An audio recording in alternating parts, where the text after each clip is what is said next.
I'm Audrey Krenzer, and this is my articulation model. So starting at the bottom of the model is the mandible. The mandible's primary function is mastication or chewing that breaks down food. It also supports the teeth and provides shape for the lower part of the face.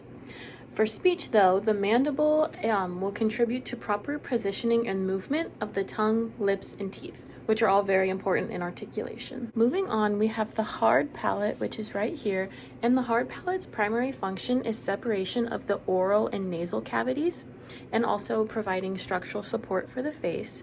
For speech, the hard palate plays a key role in articulation and resonance.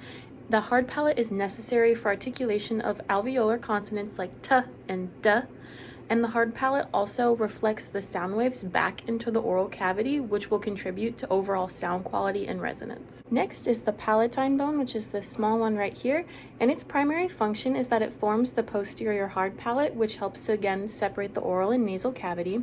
It also will support the nasal and orbital cavities, or the eye sockets. This bone also supports proper articulation and resonance by contributing to the stability and separation of these two cavities. The palatal bone also provides a firm surface for the tongue to press against during production of certain speech sounds like t and d. Moving on, the next feature is the zygomatic bone, which is this bone right here, and this bone's primary function is structural support and protection of the eye socket. Specifically for speech, its function is that it supports the facial muscles that are necessary for articulation.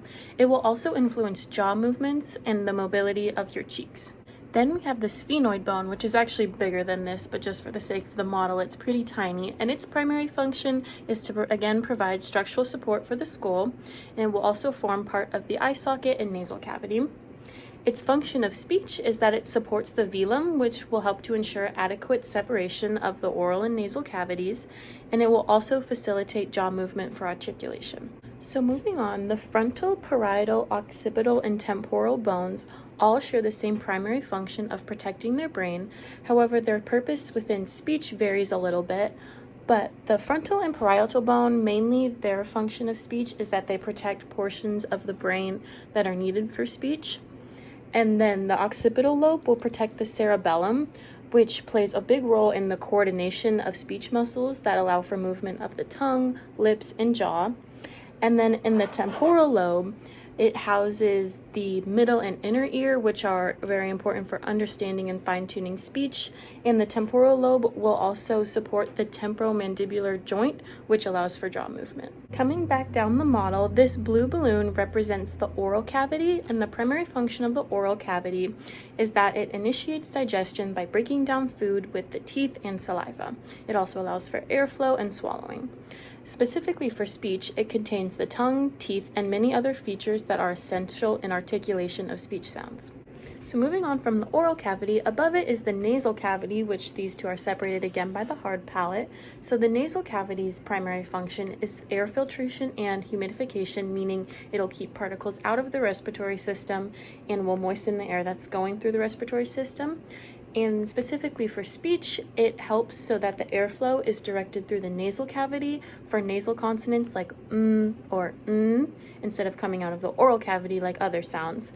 And it also is important because you need the right amount of air flowing through the nasal cavity to properly make these sounds. So an important feature located within the nasal cavity is the nasal septum, and the nasal septum's primary function is to separate the nasal cavity into two nostrils. So you can see right there, it kind of separates the two sides, and it will also provide structural support for the nose. However, for speech, it is important because the nasal septum affects speech sounds such as nasals, like I said, and clear articulation is dependent on the precise control of air pressure within the oral and nasal cavities that the nasal septum provides. Now, the nasal cavity and the oral cavity connect with the pharyngeal cavity right here, forming this F shape. So the pharyngeal cavity, which is right here, its primary function is to connect these airways and provide a pathway for air, and it also aids in swallowing. Now, specifically for speech, the size and the shape of the pharyngeal cavity will affect how sound resonates and how it's articulated, and it will also help to regulate the airflow, and then which regulates pitch. So next we have the lips, which are right here, and the lips' primary function are to control foods and liquids when they're entering the mouth, as well as regulation of airflow during breathing. For speech, the lips are needed for bilabial sounds like p, as well as labiodental sounds like th, and they will also control plosive sounds like p, and the rounding and shape of lips overall will just affect the acoustic quality of sound. So next is the velum, which is the part after the hard palate that rounds down, and the velum's primary function is separation again of the oral and nasal cavities, and it also will help to regulate airflow between the nose and mouth. For speech specifically, the velum will raise to block the nasal cavity for oral sounds like p and d, where no air is coming out of the nose. So for this specific model, I chose to keep the muscles separate to just kind of keep it more clear and concise. So I'll just hold up the muscles as I'm explaining them. So the first two muscles work closely together, so I put them together. So the first is the orbicularis oris, and this muscle's primary function is mouth closure for swallowing, eating, and drinking. It helps keep food and saliva inside the mouth during chewing and speaking. Specifically for speech, it helps to move the lips to make bilabial sounds p and b, labiodental sounds f and b, and it also helps to round the lips for vowels like o and u. Then the buccinator's primary function is to compress the cheeks against the teeth, which will help to direct any food that's being chewed towards the molars and then to help swallow.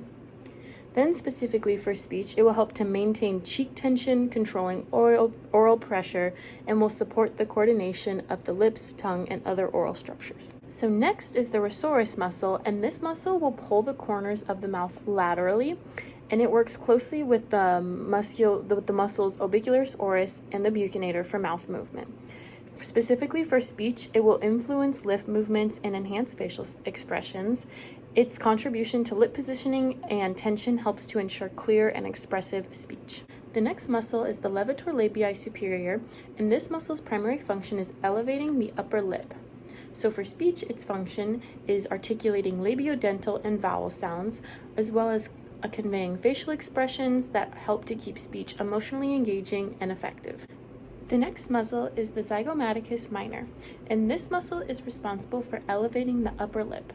So for speech, it is essential for speech articulation because it elevates the upper lip, which will help to contribute to the production of specific sounds and vowels.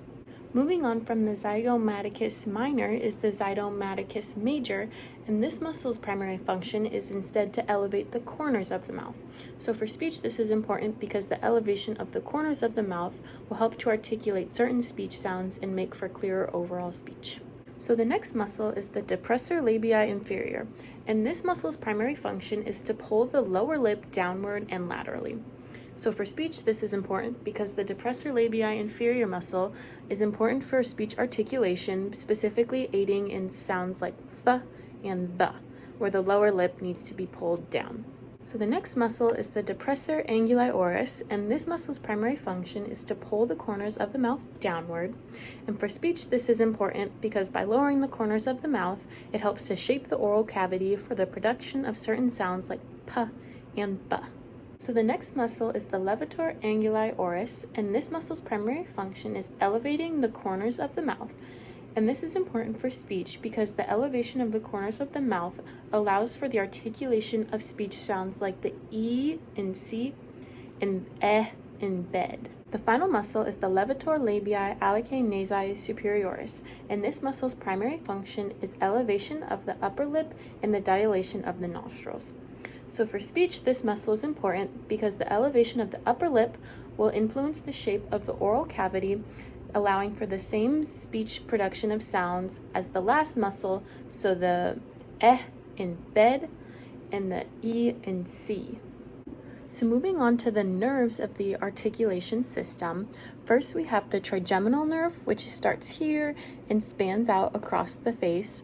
So this nerve, its primary function is sensation in the face and motor functions for biting and chewing.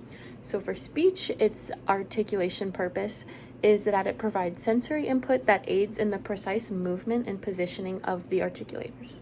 Next is the facial nerve, which starts here and it spans for quite a bit of the face. It's a pretty large nerve.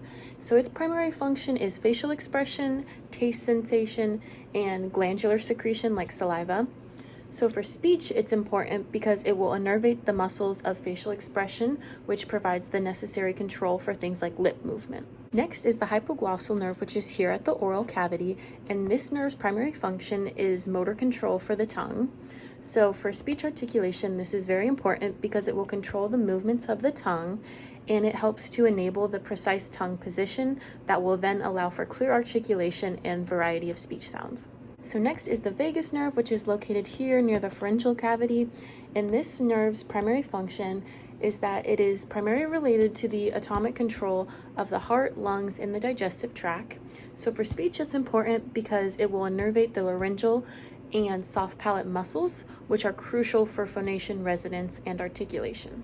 So all of these components work together to form the articulation system, and this articulation system can be explained using the source filter theory, and this theory states that it is the combination of the vocal fold vibration, which is the source of speech sounds, and the vocal tract shaping, which is the filter or the articulation of speech sounds, that will result in the diverse range of sounds used in human speech, and why all of our voices sound a little different. Lastly, located over here is the glossopharyngeal nerve, and this nerve's primary function is that it has both sensory and motor functions related to the pharynx and the tongue. So for speech, this is very important because it will provide sensory feedback from the tongue and the pharynx, and it will also provide motor control for pharyngeal elevation. So for my first anatomical impairment, I looked at a cleft palate, and a cleft palate will occur when the roof of the mouth fails to form completely during fetal development, which will leave an opening between the oral and nasal cavities. And some of the physiological effects this can look like is that it will affect the production of oral sounds by allowing air to escape through the nose.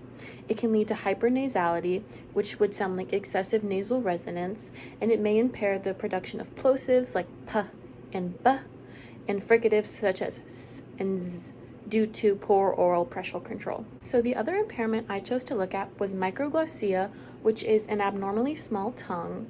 So this can occur during both fetal development and can be the result of an acquired condition.